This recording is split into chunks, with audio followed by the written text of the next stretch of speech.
ಗುರುಜಿ, ನೀವು ಹೇಳ್ತಿದ್ರಿ ಗಣಪ ಪೂಜೆಯನ್ನ ಮಾಡ್ತಿರ್ತಾನೆ, ಯಜ್ಞವನ್ನ ಮಾಡುವಾಗ ಮೂಷಿಕಾಸುರ ಬಂದು ಸ್ವಲ್ಪ ತೊಂದರೆ ಕೊಡ್ತಿರ್ತಾನೆ, ಮುಂದೇನಾಗುತ್ತೆ, ಅವನ ವಧೆ ಹೇಗಾಗುತ್ತೆ ತಿಳಿಸ್ಕೊಡ್ತೀನಿ ಅಂತ. ಖಂಡಿತ. ನೋಡಿ ವೀಕ್ಷಕರೇ, ಈ ಮೂಷಿಕಾಸುರ ಬಹಳ ಗಲಾಟೆ ನೋಡೇ ಇರಬೇಕು. ಸಾಧಾರಣವಾಗಿ ಇಲಿಗಳಾದರೆ ಒಂಥರ, ಹೆಗ್ಣಗಳಾದರೆ ಒಂಥರ.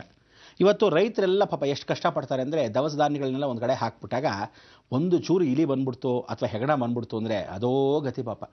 ಎಷ್ಟೋ ಜನ ತೋಟಗಳು ಇಟ್ಟಿರ್ತಾರೆ, ತೋಟಗಳಲ್ಲಿ ಎಲ್ಲ ಕಡೆ ತೋಟಗಳು ಮಾಡಿಬಿಟ್ಟಿರುತ್ತೆ, ರಂಧ್ರಗಳು ಮಾಡಿಬಿಟ್ಟು ತಿಂದುಬಿಟ್ಟು ತೆಗ್ಬಿಟ್ಟಿರುತ್ತೆ ಈ ಮೂಷಿಕಾಸುರ. ಅದಕ್ಕೆ ನಾನು ಹೇಳೋದು, ಯಾವತ್ತೂ ತಿಳ್ಕೊಳ್ಳಿ, ಅಯ್ಯೋ ದರಿದ್ರ ತಂದು ಏನಪ್ಪ ಇಂಥ ಇಲಿಗಳು ಅನ್ಬೇಡಿ ಯಾವತ್ತಿದ್ರು.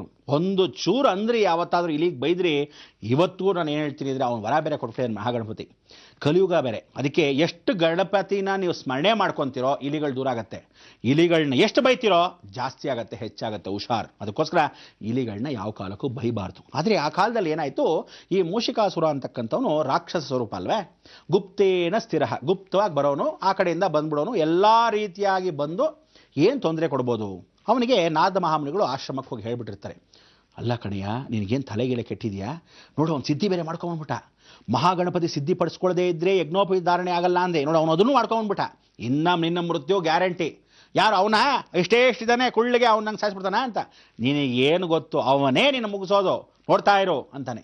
ಯಾಕೆ ಅಂದರೆ ಯಜ್ಞೋಪವೀತ ಧಾರಣೆ ಆಗಿಬಿಟ್ರೆ ಬ್ರಹ್ಮ ತೇಜಸ್ ಬಂದ್ಬಿಡುತ್ತೆ ಅವನಿಗೆ. ಅದಕ್ಕೆ ಗಣಪತಿ ಬ್ರಹ್ಮ ತೇಜಸ್ಸು ಬಾಲ ಅರಿಷ್ಟಗಳನ್ನು ಓಡಿಸ್ತಾನೆ. ಬಾಲಾರಿಷ್ಟ ಎಲ್ಲಿ ಬರುತ್ತೆ? ಯಾವತ್ತು ಇಲಿಯಾಗಿರ್ತಕ್ಕಂಥ ಜನ್ಮದವನು ತಿಳ್ಕೊಳ್ಳಿ, ನೀವು ಯಾರಾದರೂ 5 ಜನ್ಮಗಳ ಸಮೇತವಾಗಿ ಇಲಿಗಳಾದರೇನೆ ಒಂದು ಮನೆಯಲ್ಲಿ 5 ಗ್ರಹಗಳು ಕೂತ್ಕೊಳ್ಳೋದು. ಯಾವತ್ತು ಬರ್ಕೊಳ್ಳಿ. ಓಹೋ, ನಾವು ಹೋದ ಜನ್ಮದಲ್ಲಿ ಇಲಿಯಾಗಿದ್ವಾ ಅನ್ಕೋಬೇಕು ನೀವು, ಗ್ಯಾರಂಟಿ ಬರೆದಿಟ್ಕೊಂಬಿಡಿ. ಅದಕ್ಕೋಸ್ಕರ 5 ಗ್ರಹಗಳನ್ನ, ದೋಷಗಳನ್ನ, ಬಾಲಾರಿಷ್ಟ ಈ ಜನ್ಮದಲ್ಲಿ ಮಾಡಿಸ್ಕೊಳ್ಳಿದ್ರೆ ಮತ್ತೆ ತಿರುಗಿ ಇಲಿನೇ. ಅದಕ್ಕೋಸ್ಕರ ಯಾವ ಕಾಲಕ್ಕೂ ಪರಿವರ್ತನೆ ನೀವು ಮಾಡ್ಕೊಳ್ಳದಿದ್ರೆ ಮಕ್ಕಳೆಲ್ಲ ಹಠವಾಗಿಗಳು, ಮಕ್ಕಳೆಲ್ಲ ಯಾವ ಕಾಲಕ್ಕೂ ಗಲಾಟೆಗಳು ಮಾಡ್ತಾನೆ ಇರ್ತಾರೆ. ಈ ಮಕ್ಕಳಿಂದ ಬರ್ತಕ್ಕಂಥ ದೋಷಗಳು ತಂದೆ ತಾಯಿಗೆ ಸೇರುತ್ತೆ. ನೀವು ಅದಕ್ಕೆ ಏನು ಮಾಡಬೇಕು, ಈ ಬಾಲಾರಿಷ್ಟ ದೋಷಗಳನ್ನು ಪರಿಹಾರ ಮಾಡ್ಕೊಳ್ಳೋಕ್ಕೆ ಒಳ್ಳೆಯದಾಗಲಿ ಅಂತ ಈ ಮುಖಾಂತರ ಹೇಳ್ತಾ ಇದ್ದೀನಿ. ನಾರದ ಮಹಾಮುನಿಗಳು ಈ ರೀತಿಯಾಗಿರ್ತಕ್ಕಂಥ ವಿಚಾರವನ್ನು ಮೂಷಿಕಾಸುರನಿಗೆ ತಿಳಿಸಿದ್ರು. ಮೂಷಿಕಾಸುರ ಅಷ್ಟೇ ತಾನೇ, ಯಜ್ಞೋಪವಿಧಾರಣೆ ಅದು ಹೇಗಾಗುತ್ತೆ ನಾನು ನೋಡ್ತೀನಿ ಅಂತ ಪ್ರಕಟವಾಗ್ತಾನೆ. ಕೈಲಾಸದಲ್ಲಿ ಎಲ್ಲರೂ ವಿಜೃಂಭಣೆಯಿಂದ ಆಚರಿಸ್ತಾ ಇದ್ರು. ಯಜ್ಞೋಪವಿಧಾರಣೆ ಮಾಡೋಷ್ಟರಲ್ಲಿ ಅಲ್ಲಿ ಬಂಗಾರದಲ್ಲಿ ನೋಡಿ ಮಾಡಿರ್ತಾರೆ ಏನೋ ಒಂದು ಡಬ್ಬಿಯನ್ನು. ಆ ಬಂಗಾರ ಡಬ್ಬಿಯನ್ನು ಹೀಗೆ ತೆಗೆದು ನೋಡ್ತಾರೆ, ಒಳಗಡೆ ಇರ್ತಕ್ಕಂಥ ಯಜ್ಞೋಪವೀತ ಖಾಲಿ. ಮೂಷಿಕಾಸುರ ತೆಗೆದು ಬಿಟ್ಟಿದ್ದಾನೆ, ತಿಂದು ಬಿಟ್ಟಾಗ ಯಜ್ಞೋಪವೀತ ಹಾಕೋಕ್ಕಾಗಲ್ಲ. ಸರಿ ಆಯಿತು, ಒಂದು ಕೆಲಸ ಮಾಡೋಣ. ಬ್ರಹ್ಮ ಹೀಗೆ ಅಂದ್ಕೊಂಡು ತಪಸ್ಸನ್ನು ಮಾಡಿ ಪರಿಪೂರ್ಣವಾದ ಶಕ್ತಿಯನ್ನು ಕೊಡ್ತಾನೆ. ಇನ್ನೊಂದು ಯಜ್ಞೋಪವೀತ ತಂದಿಡಿ ಅಂತಾನೆ. ತಿರುಗಿ ಮತ್ತೆ ಬ್ರಹ್ಮ ಪೂಜೆಯನ್ನು ಮಾಡಿ ಎಲ್ಲ ದೇವತೆಗಳ ಶಕ್ತಿಯನ್ನು ಕೊಡ್ತಾನೆ. ಸಂತೋಷ, ಎಲ್ಲ ಆಹ್ವಾನ ಆಯಿತು, ಕಾಯ್ತಾ ಇರಬೇಕು. ಅಷ್ಟೊತ್ತಿಗೆ ಮತ್ತೆ ತಿರುಗಿ ಮೂಷಿಕಾಸುರ ಅಂತ ತಿಂದುಬಿಡ್ತಾನೆ. 2 ಶಕ್ತಿಗಳು ಮೂಷಿಕಾಸುರಂಗೆ ಬಂದ್ಬಿಡ್ತು. ಆಗ ಮೂಷಿಕಾಸುರ ಬೆಳೆದು ನಿಂತ್ಕೊಂಡ. 2 ಶಕ್ತಿಗಳು ಅವನಲ್ಲಿರ್ತಕ್ಕಂಥ ಯಜ್ಞೋಪವೀತಕ್ಕೆ ಏನು ಮಾಡಿದ್ದ ಆ ಶಕ್ತಿಗಳು ದೇವತೆಗಳದು, ಅದನ್ನು ವಶೀಕರಣ. ಅದಕ್ಕೆ ಒಂದು ಹಲ್ಲು ಬಂದ್ಬಿಡ್ತು ಅವನಿಗೆ. 2ನೇ ಭಾಗ ಆ ಇಲಿಗೆ ಮತ್ತೊಂದು ಹಲ್ಲು ಬಂದ್ಬಿಡ್ತು, 2 ಕೋರೆ ಹಲ್ಲುಗಳು. ಈ ಕೋರೆ ಹಲ್ಲುಗಳು ಯಾರಿಗೆ ಅಂದರೆ ಹಂದಿ ಸ್ವರೂಪ. ಅಂದರೆ ಆ ಎತ್ತರಕ್ಕೆ ಮೂಷಿಕಾಸುರ ದೊಡ್ಡದಾಗಿ ಬಂದ. ಆವತ್ತೇ ಹೆಗ್ಗಣಗಳು ಶುರುವಾಯಿತು. ಅಂದರೆ ನೋಡಿ, ಇಲಿ ಹೆಗ್ಗಣವೂ ಆಗಬಹುದು, ಆ ವಂಶಸ್ಥರಿಗೆ ಸೇರ್ತಕ್ಕಂಥ ವಿಚಾರ. ಅಂದರೆ ಆ ಕಾಲದಲ್ಲೇ ಇವನಿಗೆ, ಆ ರಾಕ್ಷಸನಿಗೆ ಉಗ್ರ ಸ್ವರೂಪ ಹೆಚ್ಚಾಯಿತು.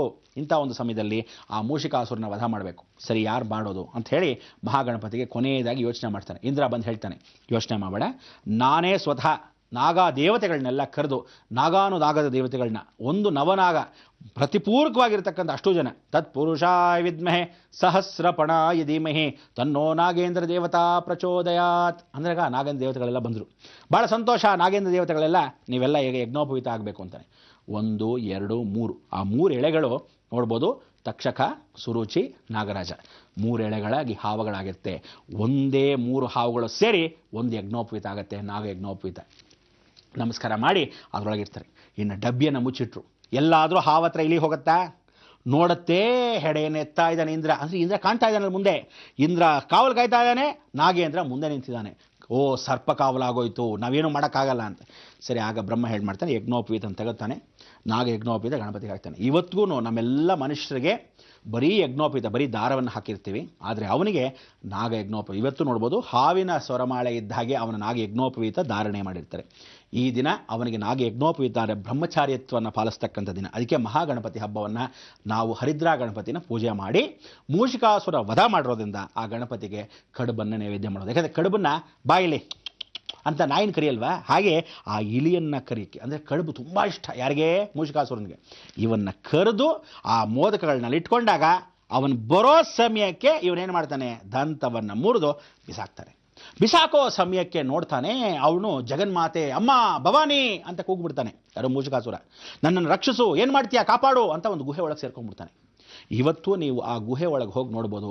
ಇದೇ ವಿಶೇಷವಾಗಿರ್ತಕ್ಕಂಥದ್ದು ಕಾಣಿಪಾಕಂ ಗಣಪತಿ. ಆ ಕಾಣಿಪಾಕದ ಹತ್ರ ಒಂದು ಗುಹೆ ಇದೆ.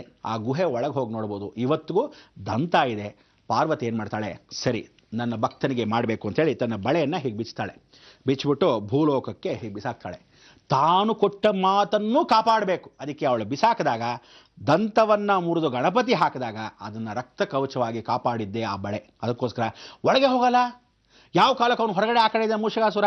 ಇದನ್ನು ಕಾಪಾಡ್ತಾ ಇರೋ ರಂಧ್ರ ಇನ್ಯಾರೂ ಅಲ್ಲ, ಸಾಕ್ಷಾತ್ ಜಗನ್ಮಾತೆ ಭವಾನಿಯ ಬಳೆ.